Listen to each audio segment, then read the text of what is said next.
सुनिए, देखिए, समझिए सनातन सत्य। जैसी दृष्टि वैसी सृष्टि, दृष्टि विज्ञान। कुदरत, कुदरती रचना एवं कुदरत के कानून से शाश्वत सुख की प्राप्ति। जोधपुर के परम पूज्य महात्मा उपासक प्रोफेसर डॉक्टर सोहन राज तातेड़ के निर्देशन में सनातन सत्य।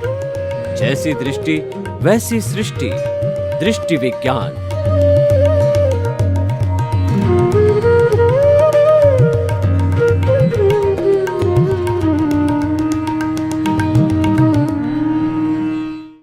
भाई और बहनों, मातृशक्ति को नमन। आज का हमारा बहुत सुंदर विषय है श्रद्धा एवं सबूरी। साईं बाबा कहा करते थे श्रद्धा एवं सबूरी। उनका पूरा दर्शन इन दो शब्दों के अंदर छिपा हुआ है और दोनों शब्द इतने पावरफुल है कि व्यक्ति उसको जीवन में धारण कर ले, उसको अन्य कुछ भी साधना करने की जरूरत नहीं है। साईं बाबा कहा करते थे कि सबका मालिक एक। इसका अर्थ यह हुआ कि विश्व के समस्त मनुष्य वसुधैव कुटुंबकम के सदस्य है। वसुधा सबकी माँ है और वासुदेव सबके पिता है। और सबका मालिक एक मतलब सबका पिता एक, सबकी माता एक और सबका ईश्वर भगवान एक है। जब सबका एक है, इसका मतलब हमें समानता का जीवन जीना चाहिए, प्रेम का जीवन जीना चाहिए, भातृत्व का जीवन जीना चाहिए, भाईचारे का जीवन जीना चाहिए। ये भाई बहन के रिश्ते, माता पिता के रिश्ते, चाचा चाची के रिश्ते, बुआ ताऊ के रिश्ते, ये सब क्यों बने हैं? ये इसीलिए बने हैं कि सब हम अलग अलग नाम के अलग अलग रिश्ते के होते हुए भी एक परिवार के सदस्य हैं। जहां पर एकता होती है वहां पर कोई बाहर का आदमी हाथ नहीं डाल सकता। कहा भी गया है कि यूनियन इज स्ट्रेंथ, संगठन ही शक्ति है। अगर मानव जाति संगठित हो जावे तो विश्व के अंदर कोई भी विस्फोटक पदार्थों का, बम का उपयोग नहीं हो सकता, क्योंकि वो सभी भाई भाई है, क्योंकि वो सब समान है, क्योंकि सभी जीना चाहते हैं, क्योंकि कोई भी दुख नहीं चाहता है। तो फिर बम गिरा करके किसी को दुखी करने से क्या अर्थ हुआ? इसका मतलब ये हुआ कि हम वसुधैव कुटुंबकम सिद्धांत की अवहेलना कर रहे हैं, अमर्यादित काम कर रहे हैं, अनुशासनहीन काम कर रहे हैं। जब हम में अमर्यादा होती है तब ये हमारी प्रकृति माँ जो हम सबको जन्म देती है, पालन पोषण करती है और हमारे मन वचन काया की सब प्रवृत्तियां, हमारे कर्मों का भुगतान नेचर माँ कराती है। और अंत में जब आयुष्य समाप्त हो जाता है तो ये पंचभूत का पुतला, पंचभूत जिससे हमारी पृथ्वी सृष्टि ब्रह्मांड बना है, उसी में विलीन हो जाता है। पृथ्वी में, जल जल में, अग्नि अग्नि में, वायु वायु में और आकाश आकाश में। इसीलिए आइंस्टीन ने एक सिद्धांत दिया कि E=mc², यानी हमारी प्रकृति माँ, नेचर माँ की पूरी एनर्जी है वह mc²। m का मतलब पूरे ब्रह्मांड की मास और c² कांस्टेंट है, यानी कि वह कभी भी घटती बढ़ती नहीं है। भूत भविष्य वर्तमान में सदा एक सी रहती है, मात्र उसका ट्रांसफॉर्मेशन होता है, म्यूटेशन होता है कि ठोस द्रव में बदलता है, द्रव गैस में बदलती है, गैस वाइब्रेशंस के अंदर बदलता है। पूरा ब्रह्मांड तरंगों का ब्रह्मांड है। एक परिंदा भी जब पर मारता है तो पूरा ब्रह्मांड प्रभावित होता है। वो इतना सूक्ष्म होता है कि हमको अनुभव नहीं होता है, पर होता जरूर है।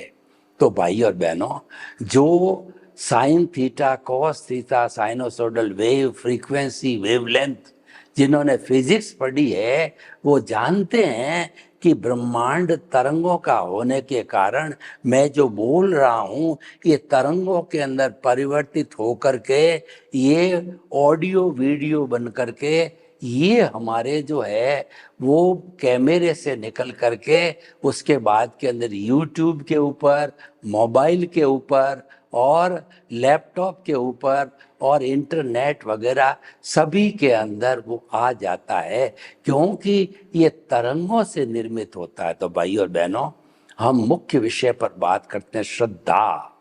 श्रद्धा का अर्थ होता है कि राइट विजन, यानी सम्यक ज्ञान।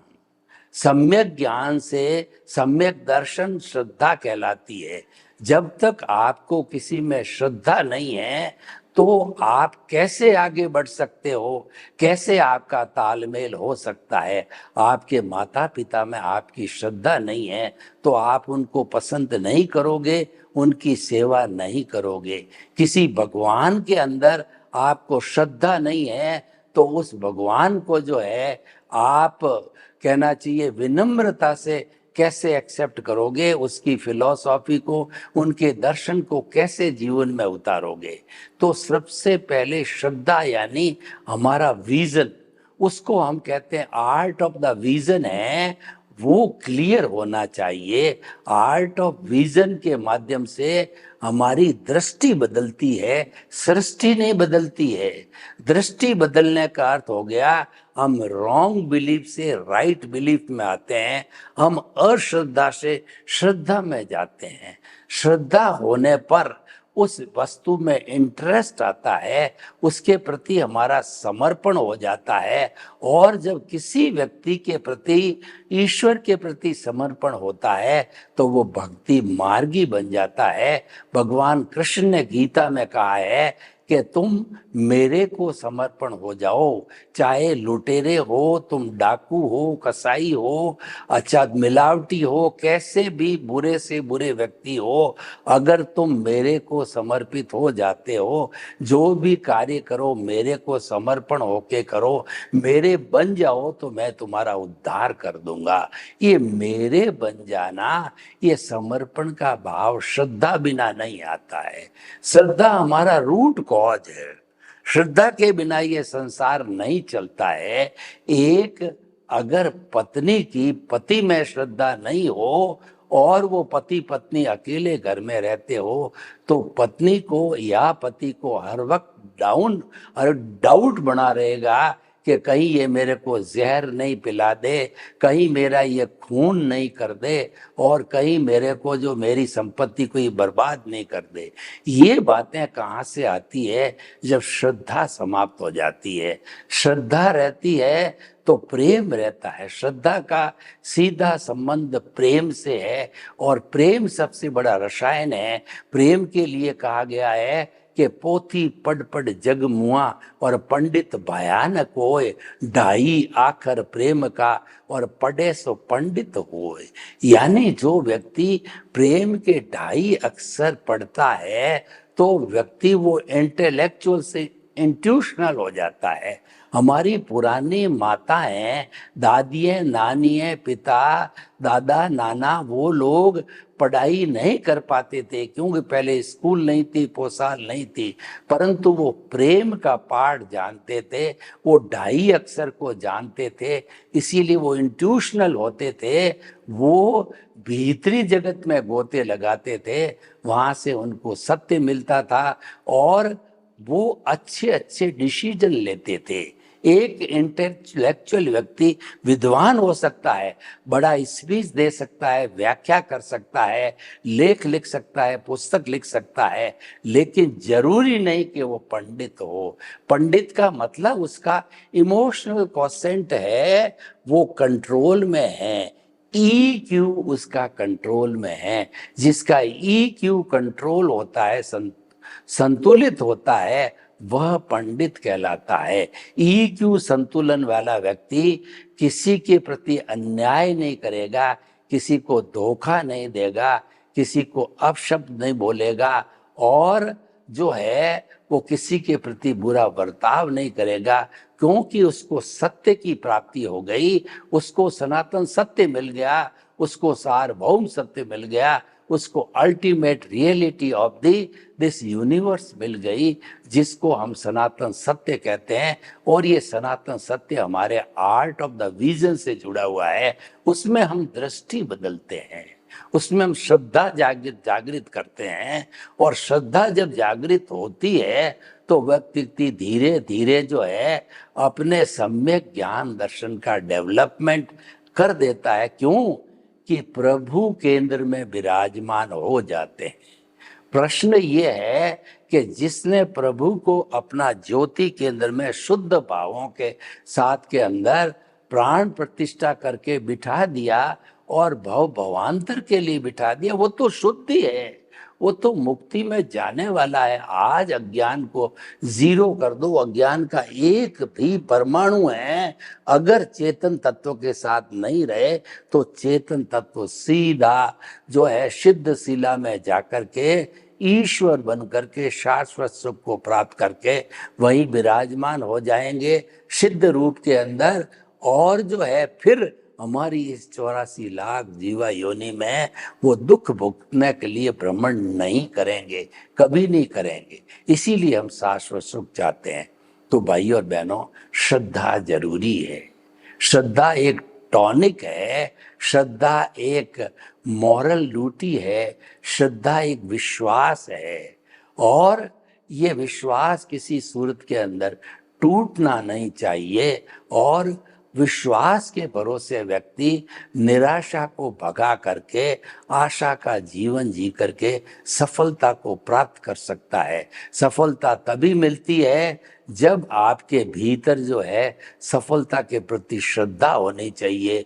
एक बार में, दो बार में, निष्काम कर्म श्रद्धा से जुड़ा हुआ है। निष्काम कर्म का अर्थ होता है कि फल की इच्छा मत करो और कार्य करते रहो। जब हम कार्य करते रहेंगे तो फल भी अवश्य मिलता है, लेकिन इच्छा करने से इच्छा के अनुसार फल न मिला तो हम दुखी हो जाते हैं, हम जो है डिप्रेशन में चले जाते हैं और भी कुछ काम कर लेते हैं। तो इसीलिए हमें जो है श्रद्धा का जीवन जीना चाहिए। और जितनी जितनी श्रद्धा को हम बढ़ाएंगे उतना उतना हमारी जागृति बढ़ेगी, प्रीति बढ़ेगी और हमारा अनुभव बढ़ेगा। जड़ में श्रद्धा होनी चाहिए, रूट में श्रद्धा होना बहुत जरूरी है। अब दूसरी बात है कि धैर्य, सबूरी का अर्थ होता है धैर्य। कोई भी काम धैर्य बिना नहीं होता है।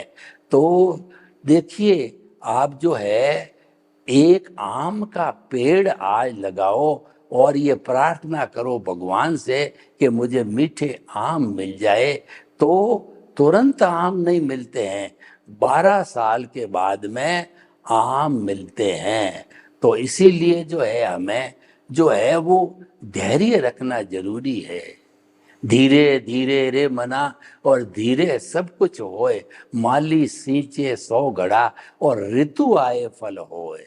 माली 100 घड़े सींचता रहता है और अगर वो हर बार यह कहता है कि मुझे जो है इसका फल मिल जाए, मुझे अच्छे फल मिल जाए, तो वह हाथों हाथ प्राप्त नहीं कर सकता। उसको धीरज रखना होगा और धीरज रखने पर समय आने पर फल अवश्य ही मिलता है। तो भाई और बहनों, हम आपको दूसरा जो पार्ट है वो है धैर्य रखने का। धैर्य रखने का अर्थ ये कि आपकी सतत जागृति रहनी चाहिए। आपका जो मुख्य उद्देश्य है उसमें से इधर उधर भटकना नहीं चाहिए। हमारा मुख्य उद्देश्य ये है कि प्रकृति और पुरुष को अलग रखो, दोनों को साथ मत होने दो। और हमारा उदय प्रारब्ध जो पीछे से पिछले जन्म से हम लेके आए हैं वो तो ऑटो मोड से अपने आप चल रहा है, उसके साथ मत जुड़ो, क्योंकि वो तो ऑटो मोड है। आपके जुड़ने न जुड़ने से कोई फर्क पड़ने वाला नहीं है, कोई करेक्शन होने वाला नहीं है, तो उसके साथ जुड़ना व्यर्थ है, वो वेस्टेज ऑफ द टाइम है। तो तुम वो समय लिमिटेड है, टाइम इज मनी, तो उस समय को आप जो है उदय प्रारब्ध जो कि प्योरली टेम्परेरी है और वो प्रतिष्ठित आत्मा का मैकेनिकल मोड है, उसको छोड़ करके प्रतिष्ठित आत्मा का जो लाइव पार्ट है वो आत्मा से जुड़ा हुआ है। हमारा शुद्ध आत्मा परमात्मा भगवान हमारे भीतर मूल रूप के अंदर विराजमान है। तो उनकी भजना करने से, उनको प्रणाम करने से जो है उनको हमको जो है वो प्राप्ति हो जाती है। क्योंकि हम भगवान की भजना करते हैं तो उससे हमारा सम्यक ज्ञान, सम्यक दर्शन जो हमको भगवान के जो है गुण के रूप में, आशीर्वाद के रूप में प्राप्त हुए, तो उनकी भजना करने से उसकी सम्यक ज्ञान, सम्यक दर्शन की एप्लीकेशन होती है, उसके रिजल्ट बहुत अच्छे आते हैं। और उसकी एप्लीकेशन होने से हमारा ज्ञान दर्शन का डेवलपमेंट होता है। और ये किस लिए, कब होता है? जब हम धैर्य रखें। अगर हम धैर्य नहीं रखते हैं तो हम जो हमारा उदय और प्रारब्ध चल रहा है, दुखी होकर के उसके साथ जुड़ जाएंगे, हाय तौबा करने लग जाएंगे। तो उसके साथ जुड़ने से तो क्या होगा? मिथ्या ज्ञान, मिथ्या दर्शन और मोहनीय कर्म का जो उदय प्रारब्ध है वह और मजबूत हो जाएगा, वह और स्ट्रेंथ हो जाएगा। तो चौबे जी छब्बे जी बनने निकले और दुबे जी रह गए। यानी कि जिसको जीरो करना है हम उसी में ही उलझ गए, उसके साथ जुड़ गए, तो वो तो जीरो होना दूर रहा, वो तो और मजबूत हो गया और हमको भव भवांतर में घुमाता रहेगा। तो भाई और बहनों, धैर्य, धैर्य का अर्थ होता है धीरज। धैर्य का अर्थ होता है कि आप जो है वो सतत जागृति को बनाए रखो। आपको जो है वो तुरंत हथियार नहीं डालने हैं, क्योंकि धीरे धीरे रे मना, और धीरे धीरे रे मना, और जब जब समय आता है, जब सब कुछ जो है होता है, वो काल भी पकना चाहिए। तो भाई और बहनों, हम आपको बताना चाहते हैं कि धैर्य से जो काल पकता है। देखिए, हमारे संजोग के अंदर द्रव्य, क्षेत्र, काल, भाव और ये भव, ये पांच होते हैं। भव तो होता है कि हमारा आयुष्य कर्म का निर्धारण, वो तो गणना के आधार पर होता है और वो तो जीवन में केवल एक बार होता है। लेकिन जो है हमारा जो द्रव्य है वो हम खुद है, क्षेत्र है, जिस क्षेत्र में जाकर के हमारे कर्मों का भुगतान होना है, वो काल मुख्य चीज है। काल पकना चाहिए। बच्चा 15 साल का होगा तभी वो बोर्ड की परीक्षा फर्स्ट जो है वो क्लास से चढ़ते चढ़ते देगा। लेकिन बच्चा 10 साल का है और होशियार है तो भी वो 10th की क्लास की परीक्षा नहीं दे सकता, ऐसा नियम है, क्योंकि काल नहीं पका है। तो कई बार क्या होता है कि किसी व्यक्ति का किसी व्यक्ति से एंगेजमेंट होना होता है और 10-15 साल पहले लड़का लड़की देख लिए जाते हैं, परंतु काल पका नहीं था और फिर 15 साल बाद जाकर के उनका पुनः एंगेजमेंट होता है। जबकि ऐसा क्यों हुआ? क्योंकि काल मिसिंग था। द्रव्य, क्षेत्र और भाव ये तो मिल रहे थे और काल मिसिंग होने के कारण वो काम नहीं हुआ, तो काल को पकने के लिए धैर्य की आवश्यकता होती है, जिसको सबूरी बोलते हैं। आपको कोई भी काम करे उसमें चंचल नहीं होना चाहिए, उसके अंदर धीरे धीरे ग्रोथ करनी चाहिए। धीरे धीरे जो ग्रोथ की जाती है वो स्टेबल होती है। एक राजस्थानी में कहावत है कि उतावलो 2 बार बढ़े, यानी कि कोई व्यक्ति फालतू उतावल करता है, धैर्य नहीं रखता है, तो उसको 2 बार काम करना पड़ जाता है, क्योंकि अधीर होकर के वह हथियार डाल देता है। तो हमको अधीर नहीं होना चाहिए, क्योंकि हम निष्काम करने वाले हैं। हमारा आर्ट ऑफ द विजन है वो निष्काम कर्म पर आधारित है। कर्म फल की हमको इच्छा नहीं करनी है। निष्काम का अर्थ होता है कि तुम धैर्य से काम करते रहो। जब काल पकेगा तो उस वक्त के अंदर आपका काम अवश्य हो जाएगा। तो भाई और बहनों, जीवन में दोनों बातें बहुत जरूरी है। श्रद्धा बिना हमारा पहला स्टेप है वह भी हम पार नहीं कर सकते, और सबूरी है वो पहले स्टेज से धीरे धीरे धीरे 10, 20, 30, 40, 50 जितने हमारे स्टेप्स है, पागोतिये हैं, हम आराम से चल करके मंजिल तक पहुंच सकते हैं। व्यक्ति को अपनी मंजिल तक पहुंचने में धैर्य रखना पड़ता है। ये बात अलग है, किसी का पुण्योदय हो तो वह काम जो ही हाथ में ले वो काम हो जाता है, पर ये एक्सेप्शन होता है। और रूटीन के अंदर व्यक्ति को धैर्य रखना पड़ता है। जो धैर्य रख करके काम करते हैं उनका कार्य एक दिन अवश्य होता है, कार्य अच्छा होता है, कार्य स्थायी होता है। इसलिए भाई और बहनों, जो ये श्रद्धा और सबूरी जो जो जो जो आपन को जो है साईं बाबा के लिए बताए गए हैं, ये बहुत सुंदर बातें हैं। इनको जीवन में पालन करने से जीवन खुशी बनता है, और जीवन के अंदर कोई तरह की तकलीफ नहीं आती है। तकलीफ आती है तो स्वतः ही हल हो जाती है, क्योंकि दोनों बड़े पावरफुल कहना चाहिए यंत्र है। इनके माध्यम से असफलता अपने आप दूर भाग जाती है। तो भाइयों और बहनों, आर्ट ऑफ द विजन का अर्थ है कि श्रद्धा और सबूरी का पालन करो, और आपके केंद्र में जो है वो आत्मा होनी चाहिए। यानी आपका केंद्र अगर मजबूत है तो आपका बेड़ा पार हो जाता है, आपको लक्ष्य मिल जाता है। क्योंकि लक्ष्य जो प्रमोट होता है वो केंद्र से होता है।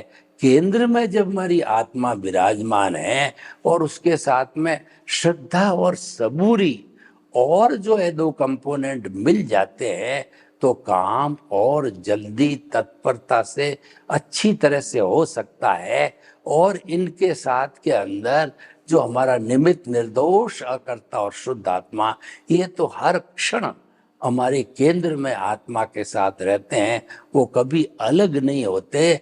और आत्मा का जो लक्षण है वो सम्यक ज्ञान, सम्यक दर्शन, वो व्यक्ति को जो है उनकी उपासना करने पर जो है वो आशीर्वाद के स्वरूप मिलता है। और उसकी एप्लीकेशन अगर आप प्रतिष्ठित आत्मा में करते हो तो पूरा जो सिस्टम है भावतंत्र का, वर्तमान का ज्ञान दर्शन, पिछले जन्म का ज्ञान दर्शन, आपका इंटरेस्ट और आपके भाव जो जो प्रतिष्ठित आत्मा में गिरने वाले हैं, जिस पर कोट चढ़ना हो, और जो अंतःकरण रूपी फैक्ट्री, प्रोसेसिंग फैक्ट्री है, वो है आपकी मन, बुद्धि, चित्त और अहंकार।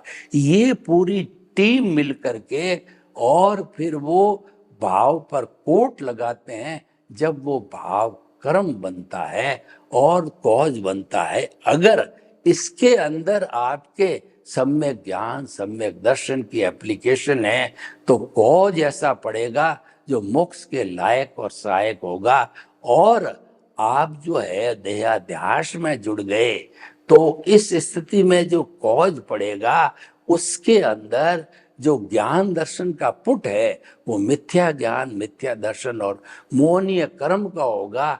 उसके कारण जो कॉज पड़ेंगे वो संसार में घुमाने वाले होंगे, क्योंकि ये जो है उपयोग जो किया गया वो अज्ञान का किया गया है। सर्वे भवन्तु सुखिनः सर्वे सन्तु निरामया, लोक के जीवों को सुख मिले, शांति मिले, आनंद मिले, प्रेम मिले, सौहार्द मिले, और हम सभी श्रद्धा सबूरी, सबका मालिक एक सिद्धांत को अपने केंद्र में रखकर शाश्वत सुख की प्राप्ति करें। आपके प्रति मंगल भावना। ओम शांति।